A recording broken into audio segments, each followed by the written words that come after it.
Good afternoon, this is Sean Golding with Golding & Golding, here to present an update about the delinquency procedures for 2024 and going forward unless the IRS changes it again. The delinquency procedures are typically an alternative to the streamlined procedures, and it's for taxpayers who have certain unreported foreign accounts, assets, and investments, typically not income. We'll get into that. Let's get to it. So, U.S. persons, for tax purposes, are typically required to file various international information reporting forms when they have foreign accounts, assets, or investments. Some of the forms you've heard probably are the FBAR, Form 8938, Form 3520, Form 5471, etc., etc. All different types of foreign accounts, assets, and investments are reportable. It's not just bank accounts, although that's the common theme, right? There's bank accounts, investment accounts like mutual fund accounts, equity accounts, securities accounts, pension accounts, life insurance, things of that nature. So all types of foreign accounts, assets, and investments are reportable. Depending on which form, there are different threshold requirements. Like, for example, the FBAR is 10,000, whereas the Form 8938 for FATCA starts at 50,000. There's different due dates. FBAR is due April, but it's on an extension till October. The 8938 is due with your tax return. 3520 is due with your tax return, but 3520A is due typically 75 days, which is March 15th for most people. To file an extension varies as well, right? You've got your 4868 for most forms, not the FBAR, and the 3520A goes on an extension form 7004. In other words, there's a lot to know. There are a lot of different forms, there's a lot of different assets, and it's not uncommon for taxpayers to not realize that they didn't file it until, one or multiple years after they should have been filing. So to get into compliance, there's all different types of programs, but the one we're going to focus on today are the delinquency procedures.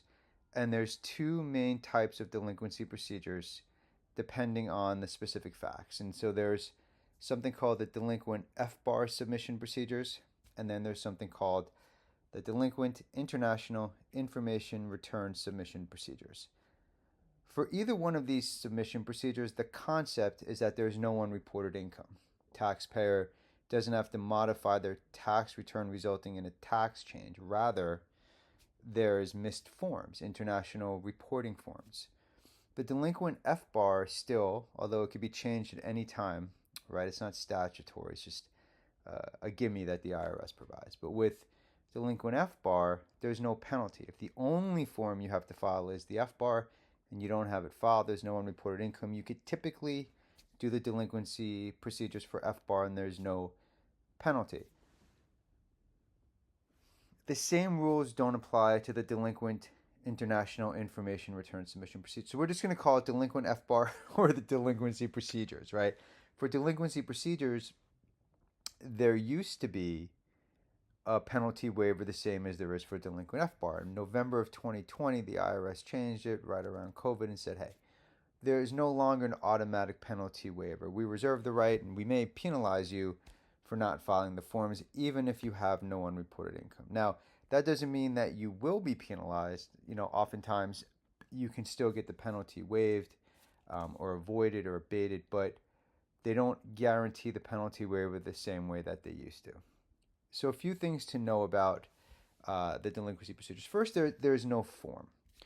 So when someone's doing something like the voluntary disclosure program, there's a whole bunch of forms. When someone's doing the streamlined domestic or the streamlined foreign, there's certain non-willful certification forms, 14654 of your domestic, 14653 of your foreign. A note on that, domestic and foreign is just the resident country of the taxpayer. It's not about where the accounts are located at. They're both offshore disclosure programs.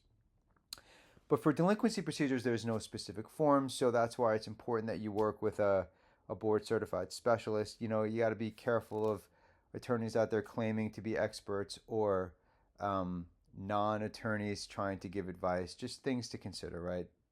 With streamlined procedures, you should always use an attorney as well if it's cost-effective, but there are, there's videos the IRS provides. There's a ton of information online. There's forms. It can be done. Delinquency, you got to be a little more cautious. So another question we get about delinquency procedures, isn't that quiet disclosure? No, with quiet disclosure, you're just submitting the forms, hoping the IRS doesn't find you. With delinquency procedures, you're submitting a statement. It's typically 3 to 4 pages long. It's got laws, regulations, um, facts to explain why the person qualifies for delinquency. Something very important about delinquency to keep in mind is that the IRS can change the rules at any time. As I mentioned, it's not statutory. So, when they changed the delinquency procedures just one day, they updated the website. Now it says you don't automatically get a penalty waiver. So it's important that you check that before you do the submission to see if there's any changes to it.